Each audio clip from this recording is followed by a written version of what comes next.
Bitch, you are in Barbados. End of discussion. Hi everyone, I hope we're all doing really well. Today we're going to be talking about the concept of being in Barbados, coined by Neville and Abdullah. Now these are law of assumption teachings, so if you want to hear more about this is literally the thing that helps me the most in terms of manifesting what I want. It pumps me up so much.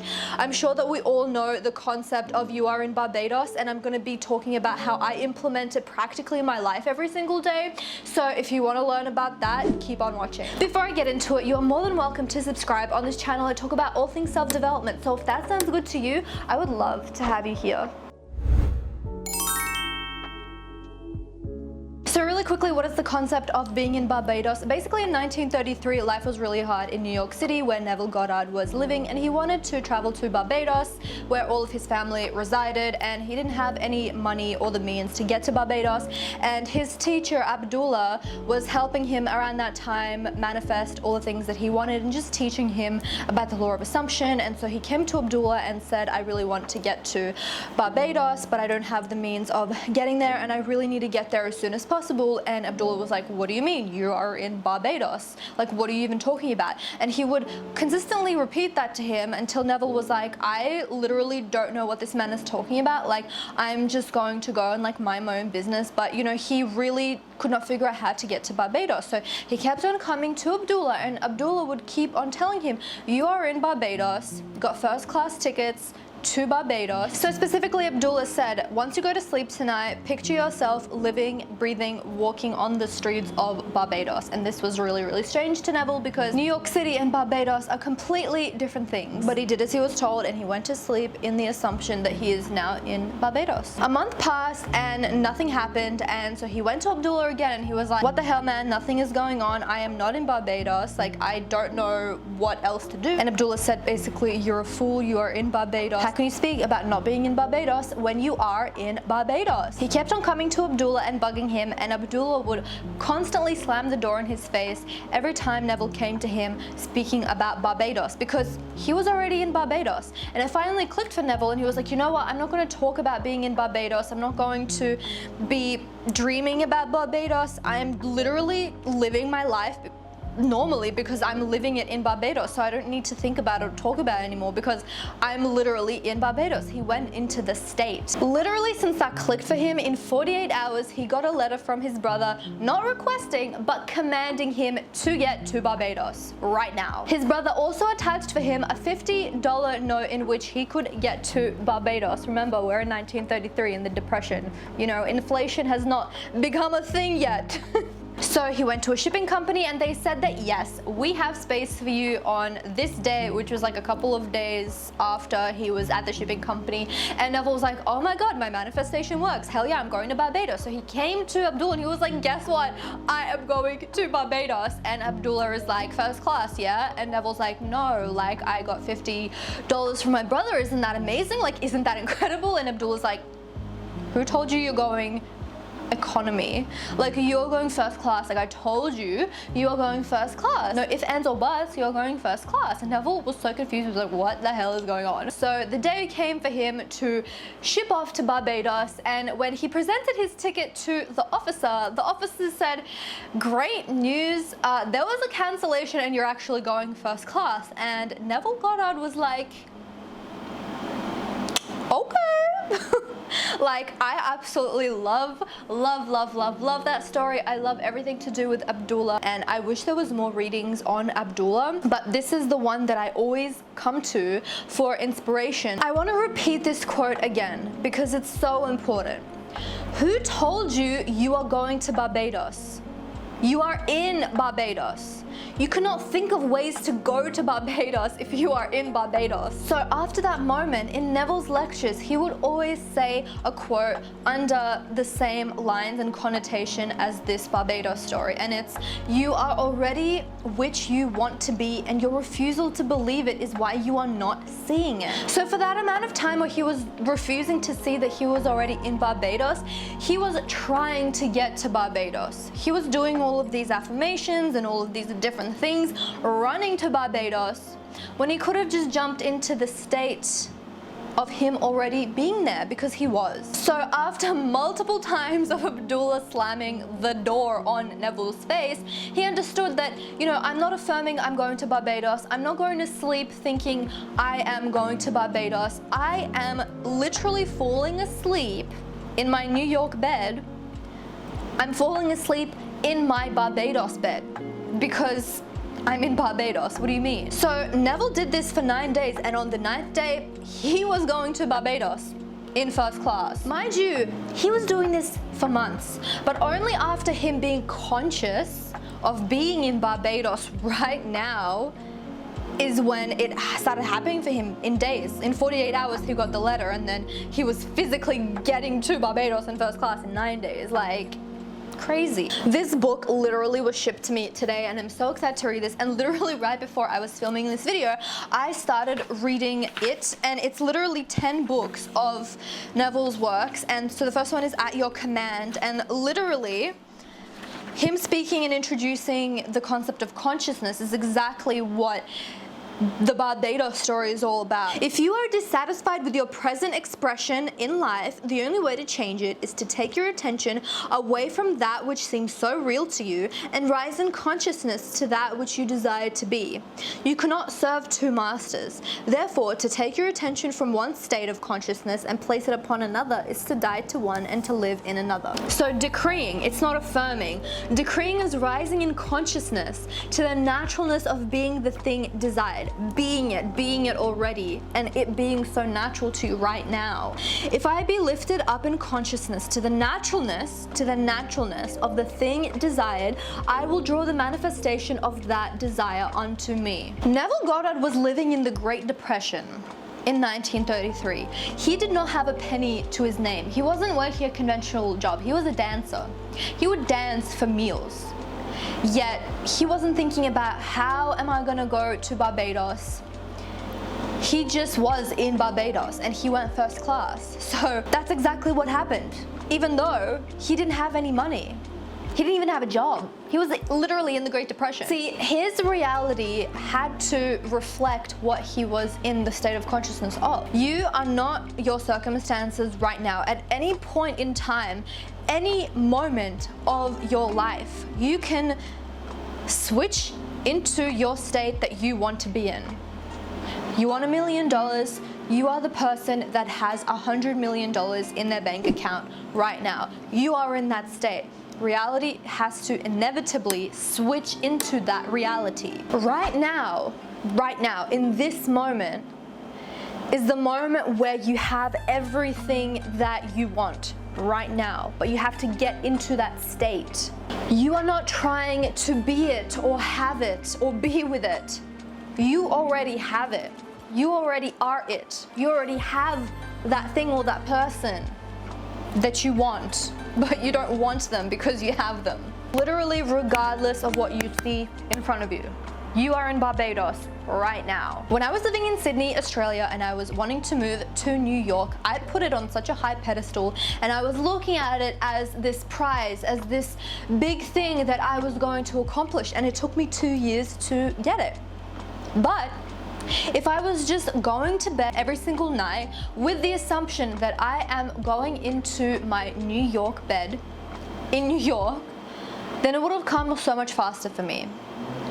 I would have been living my life every single day, every single moment, calmly and happily, knowing that I'm already in New York. So it's like, there's nothing that I really need to do because I already have the thing that I want or where I want to be, you know? So I literally close my eyes and imagine myself quantum jumping into a different reality where I have this thing right now. If you want that specific person, quantum jump into the reality that you have that person right now. So you don't need to be affirming or doing anything, in my opinion, as long as you get into the reality of you already having that thing or being with that person. Naturally, you're just gonna start doing things and thinking in the way that you already have that thing, so it's going to come to you.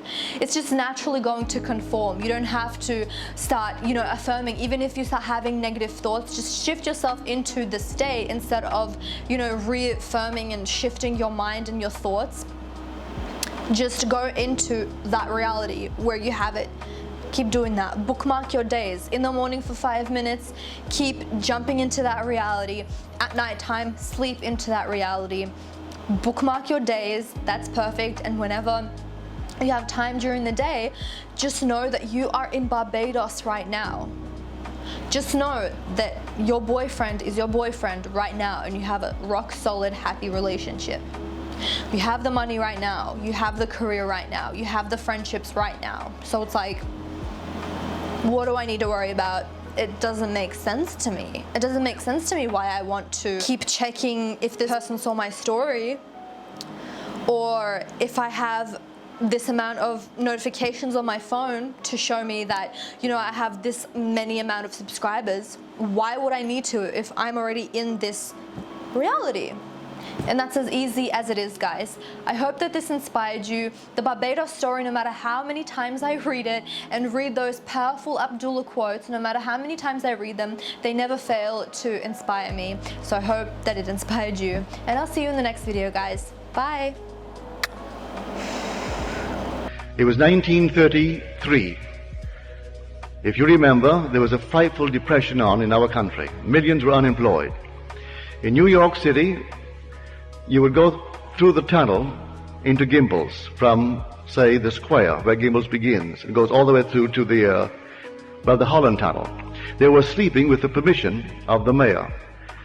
3 and 4 deep, as far as the eye could go. There's no place to go. In the park, in the summer months, they were allowed to sleep in the park, sleep all over the place. And the long lines for coffee and bread that were there to give them. There were millions unemployed. We then had a population of not more than, say, 130 million, as against today's 192 million. I was a dancer, and if you couldn't eat, you couldn't pay to watch a dancer. So there were no shows playing on Broadway. I think we had 5 Broadway shows, and they were running on paper. Just people passing out paper to go and see them, really, instead of the usual 50 and 60 shows that you used to get.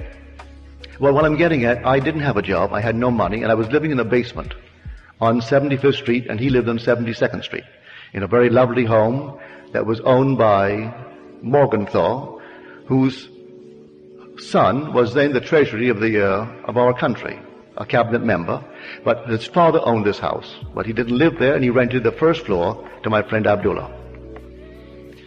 I said to Abdullah in the month of October, late October, Ab, you know, I've been gone from Barbados for almost 12 years. Came here in 22.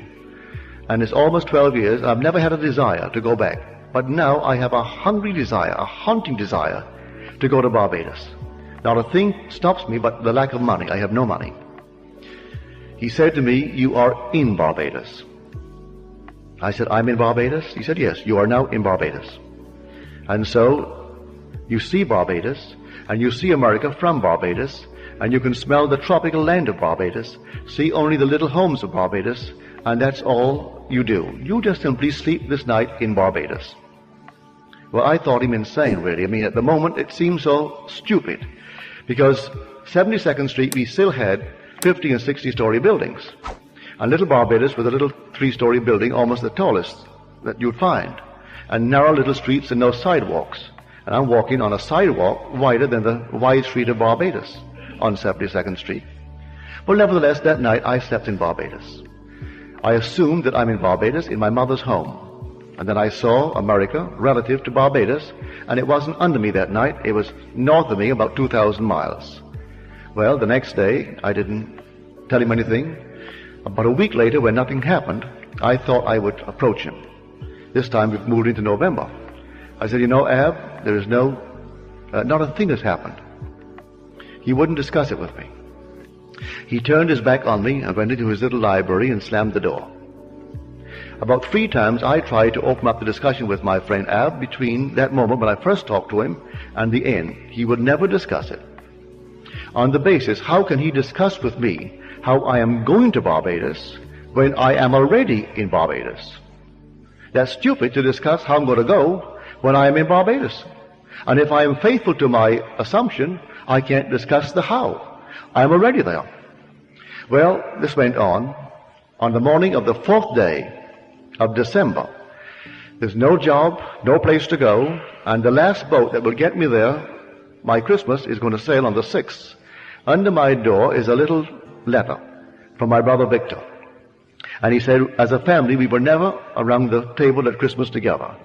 That Cecil, that is my oldest brother, he left home before the last was born. Because we have a large family, there's an interval of 8 years between my sister, Daphne, who was the 8th child, and then my brother, Joe. Well, in that interval, my brother Cecil went off to Demerara. So, never as a family were we ever together at Christmas. So in the letter, he justifies why he's asked me to come. He said, I know you don't have a job, and there's no excuse for not coming. And so I'm enclosing a draft for $50. You may need a shirt, a pair of shoes, socks, or something. And I've notified the Furnace Whitty line that you will come for a ticket. So the ticket is waiting for you at the Furnace line. Well, I was so excited, I rushed on down to the Furnace line, and I gave them my letter. They said, yes, we have a message here from your family in Barbados. We'll give you a ticket, but we haven't any first-class tickets left. You can go third class and use the facilities of the first, but you have to sleep third class until you hit the island of St. Thomas. When you hit St. Thomas, someone disembarks, then you may take a first-class bunk. I said, I'll take it. I rushed right up to Abdullah. And I said, Ab, I have my ticket for Barbados, but I have to go third class. I'm all elated and happy about it. He said, who told you that you're going to Barbados? And who told you that you went to Barbados third class? You went to Barbados and you went first class. Would say no more. He isn't even happy that I'm going to Barbados now. So I went down on the morning of the 6th day of December with my third class ticket. Went up to the desk as they're checking in the passengers, and I put my ticket forward. He said, I've got good news for you, Mr. Goddard. Someone has cancelled, and you're going first class.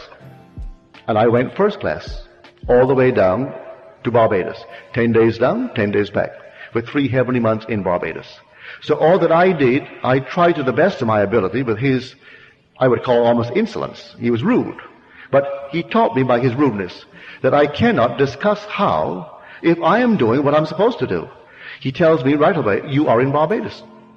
Like someone comes to you now, and you would apply this principle towards their request, and they say, oh, I would love to be happily married. And you say to her or him, you are now happily married. They look at you as though you're insane. But that's exactly what you're supposed to do. You are now happily married. Well, if I am now happily married and I'm a lady, I would instantly begin to feel that ring there in my imagination. I let others see that I have my ring, for that would imply I'm happily married if it's a wedding ring.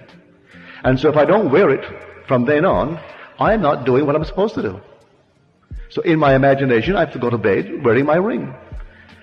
And actually do all that I would do in that state. Oh, he said, you are in Barbados. And I'm in New York City physically, but he put me in Barbados in my imagination.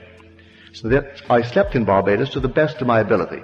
But you know, days go into weeks, and the weeks went into a month, and I'm trying my best to open up the discussion with him to get a little hope. No hope. He wouldn't give me any encouragement if I did what he told me to do. But we all are human enough to want another little discussion, another little push. And so he taught me the lesson that there is no such thing as a little pregnancy. No such thing. If you did it, then you're pregnant. Let the child grow. And interference with it is going to be a miscarriage. You assume that you are in Barbados. Now you're pregnant. The idea is you're going to give birth to a journey and which is going to land you right in Barbados. So you've assumed it. That is conception. Now, don't try to argue. You have conceived. And all you have to do is to be a faithful mother and bear that child. And don't discuss it with me anymore. He never discussed it after he told me I was in Barbados. And I learned so many things from the old fella. I came back because I wasn't drinking. I brought him 2 lovely old bottles of brandy. The best that we had in the island. 2 lovely bottles. And some rum. So I gave him my father's rum, gave him the brandy. A week later, he said to me, say, how long do you expect those things to last? Learned my lesson. I thought he would sip those things for a year. Oh no, they were gone. And he wondered how long I supposed these things to last for him. And of course he really disillusioned me terribly on so many things because I would go and dine with him. And Abdullah, I was then a strict vegetarian. I was trying to overcome it. after I came back gradually. And of course he would sit down and he would have 2 or 3 big shots of rye. I mean big shots of rye. And then he would wash down his meal with a lot of porter, or it wasn't beer, it was ale. And then he would, at the end, like Churchill, a huge big bowl of ice cream. I said, Ab, how can you do that? Oh, he said, you couldn't do it. It'll poison you because you have quibbles. But you know that God made everything? Everything is God. You're going to see He made something and not the rest? No, God made everything. Then He'll send me back to the Bible. Go back to the Bible and read the book of Acts. And Peter couldn't eat the unclean thing. And then the Lord said, slay and eat. For that which I have cleansed, I have cleansed. Then a sheet came down filled with all manner of animals and food. And the voice said to Peter, slay and eat. For that which I have cleansed, I have cleansed. So he said, you have quibbles, Neville. With any of your quibbles, it'll poison you. But he would sit down and polish off this enormous meal, and wash it down with ale, precede it with 3 shots of rye. And here was a man truly of the Spirit.